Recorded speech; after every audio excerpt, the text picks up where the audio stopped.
Bwana Yesu Kristo asifiwe. Karibu siku ya leo katika kipindi hichi. Natamani nikufundishe kitu kidogo sana kuhusiana na dhambi na laana. Nataka nikuonyeshe namna gani ambavyo mara nyingi wewe huchukulia dhambi kwa kawaida, hauchukulii kwa uzito ambao Mungu anauchukulia. Hauchukulii kwa madhara ambayo Mungu anayaona mbele zako. Nitasoma kitabu kile cha Kumbukumbu la Torati mlango ule wa 27 mstari kuanzia wa 11 na kuendelea, na hapo utaweza kuona kitu kizuri sana kitakachokusaidia. Kumbukumbu la Torati mlango wa 27 mstari wa 11 na kuendelea, maandiko yanasema hivi: Musa akawaagiza wale watu siku hiyo hiyo akasema, hawa na wasimame juu ya mlima wa Gerizimu kwa kuwabarikia watu, mkiisha vuka Yordani, Simeoni na Lawi na Yuda na Isakari na Yusufu na Benyamini. Na hawa na wasimame juu ya mlima wa Ebali kwa laana, Reubeni na Gadi na Asheri na Zabuloni na Dani na Naftali. Kisha Walawi na wajibu wawaambie watu wote wa Israeli kwa sauti kuu, na alaaniwe mtu afanyaye sanamu ya kuchonga au ya kusubu, machukizo kwa Bwana, kazi ya mikono ya fundi, akaisimamisha kwa siri, na watu wote wajibu waseme amina. Sasa naomba nitaruka hapo na kwenda katika mstari ule wa 26 ambapo inasema, na alaaniwe asimamaye asiye yaweka imara maneno ya torati hii kwa kuyafanya, na watu wote waseme amina. Sasa kama unavyoona hapa, maandiko yanazungumza kwamba katika Biblia maandiko yanaonyesha kwamba kila ambaye hatafanya lile neno, hatashika yale maagizo ya Mungu, maana yake ndani yake anapokea kitu kinaitwa laana. Na laana ni mambo mabaya ambayo yatamkuta mtu yoyote ambaye atakuwa hajamheshimu yule ambaye yuko juu yake, ambaye ana nguvu za kiroho juu yake. Wengi wanajua laana kuhusu wazazi, kwamba unapomkosea mzazi na usipomheshimu mzazi anaweza akakuachia laana. Lakini pia tunafahamu laana ya watumishi wa Mungu.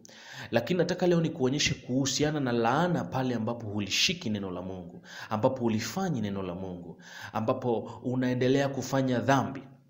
Usichokijua ni kwamba maandiko yanaposema hapa, Musa aliambiwa na Mungu ya kwamba kuna upande watakaa watu wa baraka na kuna upande watakaa watu ambao watalaani watu, watatamka laana.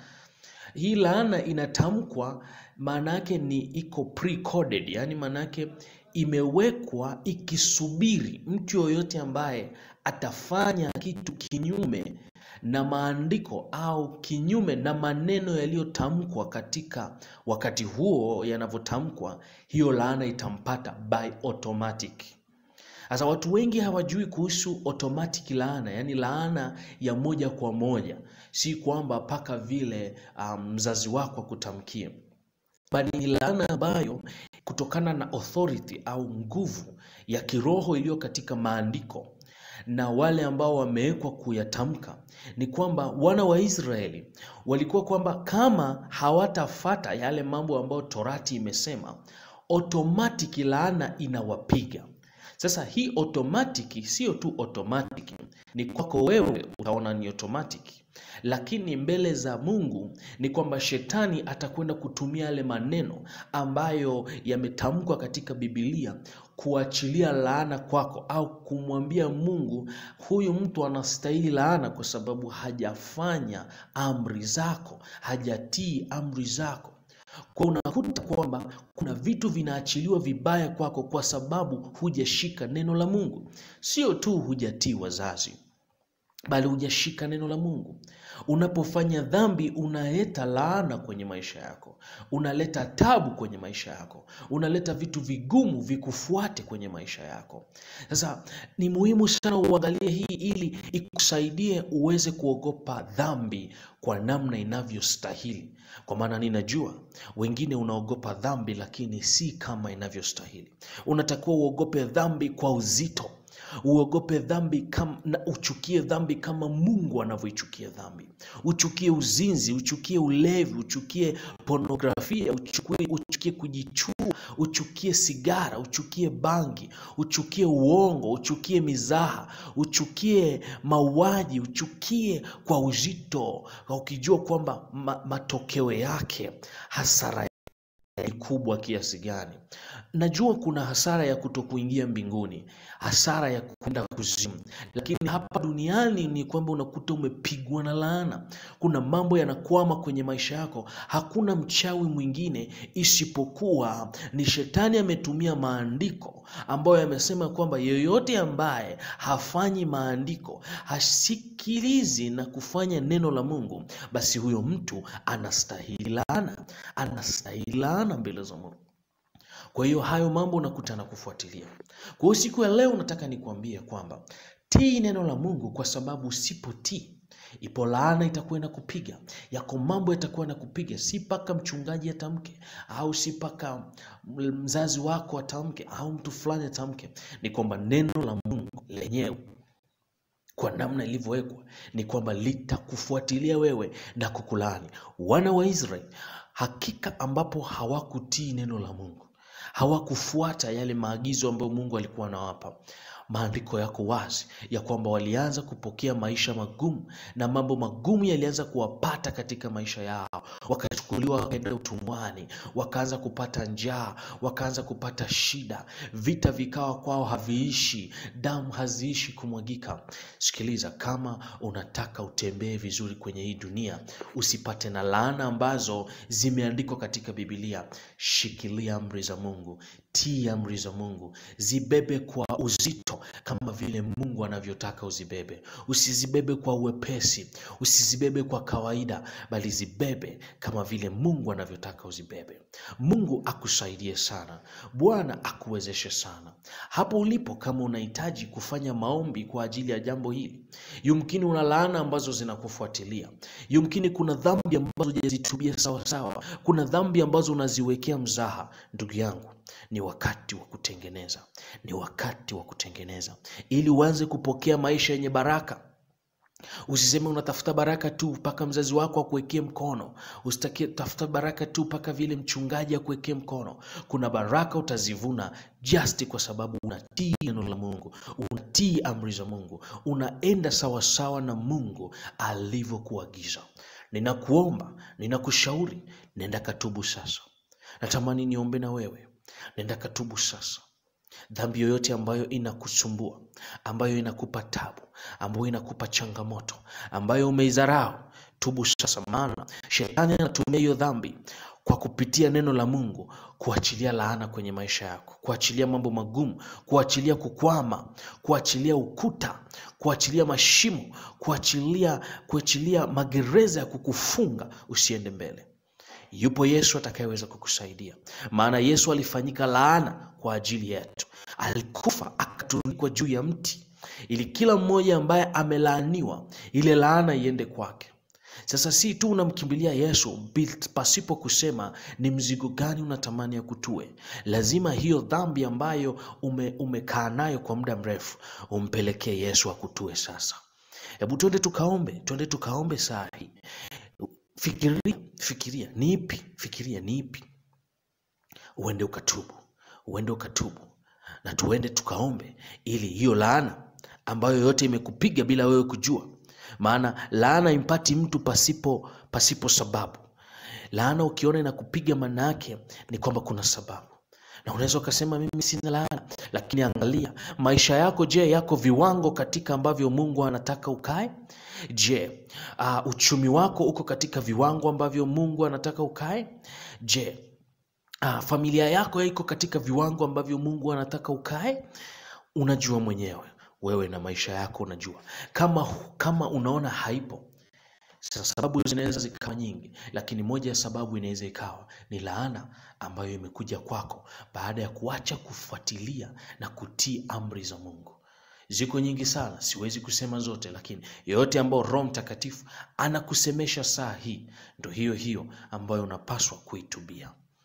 Sasa ninaomba Roho Mtakatifu kusemesha ili tunapoenda kutubu na kuomba usifanye kimazoea. Twende tukaombe. Funika macho yako.